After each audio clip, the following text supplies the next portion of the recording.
Charlie Kirk's assassination has been a wake-up call for so many Americans now joining the battle cries from those who saw something wicked this way coming for a long time. The war, they say, is not against flesh and blood, but evil, against principalities and powers of darkness. And that's why in 2004, one brave mom and fighter for liberty founded Moms for America. After the assassination, Kimberly Fletcher wrote in an article how the very ideals of freedom and biblical truth were eroding with the objective of the enemy to remove God and enslave people. In fact, history proves it, she wrote. We have seen it as recent as the 20th century with three of the most heinous despots of our time, Hitler, Stalin, and Mao. They tortured adults, but they defeated nations, stealing the hearts and minds of children. They created chaos to breed fear, closed churches to remove God, converted schools and universities into indoctrination camps, seized control of media to promote propaganda, murdered people for speaking against their agenda. As Joseph Stalin stated, ideas are more powerful than guns. We would not let our enemies have guns. Why should we let them have ideas? Kimberly Fletcher joining us this morning. Kimberly, powerful article that you wrote there. I know it was an honor for you to serve in the trenches with Charlie. You faced similar criticism because you both stood for truth, you say, and for biblical principles. How has his assassination re-energized your resolve? Well, it has definitely validated what we have been saying. A lot of people have ignored our voices of warning, our cries to parents to help them understand what their children are being faced with. And for me, it has emboldened me to continue to go out and reach those moms who have not yet realized just how detrimental this whole movement against our families and our freedom are. And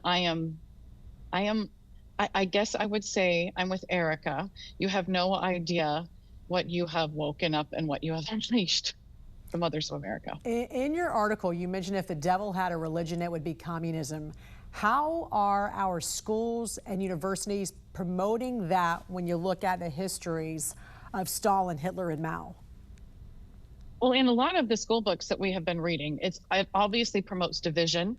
It is promoting racism. It is attacking everything that American values stand for, the Constitution, the Declaration of Independence.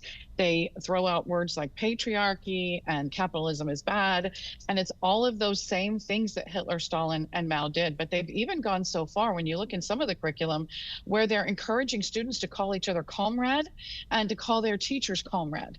So it's so blatantly obvious, but they hide it in the schools and they put the word curriculum on it, and so that they think it's okay to push sexualization, racism, and all these things down our children's throats. This is one of the things that Charlie's death has opened up in a much broader way. More people are talking about what's happening in our schools with the curriculum.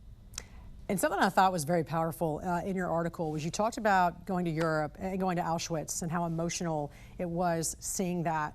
And the question was asked by, I think it was Glenn Beck in the article at one of these Turning Point conventions, where he said, if we were to witness that today, if we saw Hitler today, what would we do?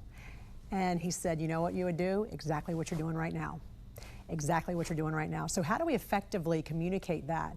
How do we get more Charlie Kirks, more people like you, moms who are trying to organize and speak truth to some of what you're witnessing right now in schools?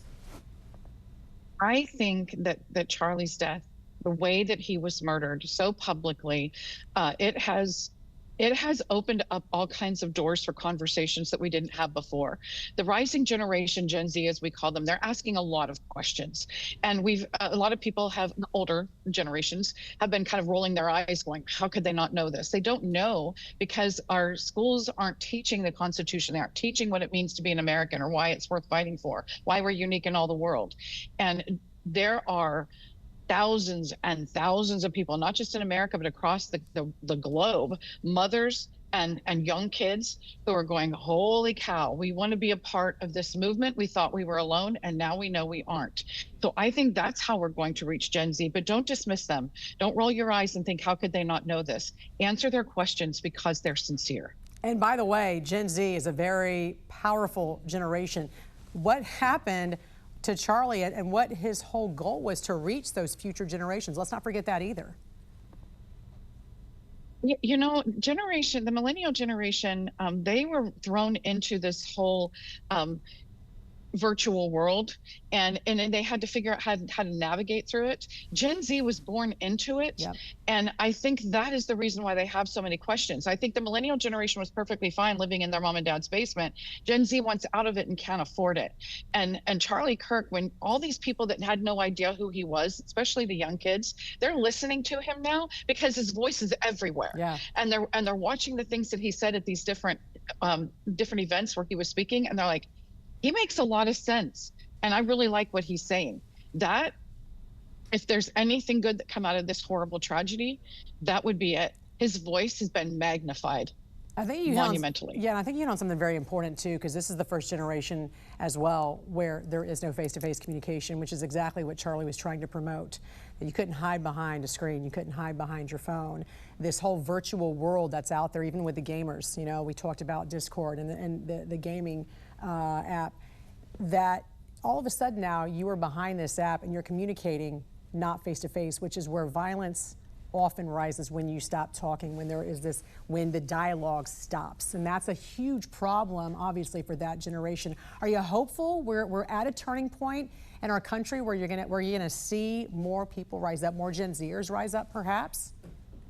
I am so hopeful. When you look and you see all of these people coming together, I am Charlie, the visuals. It is about a message and a movement that we all care about, standing on those principles and values that made America the freest, most prosperous nation on earth, that protected families.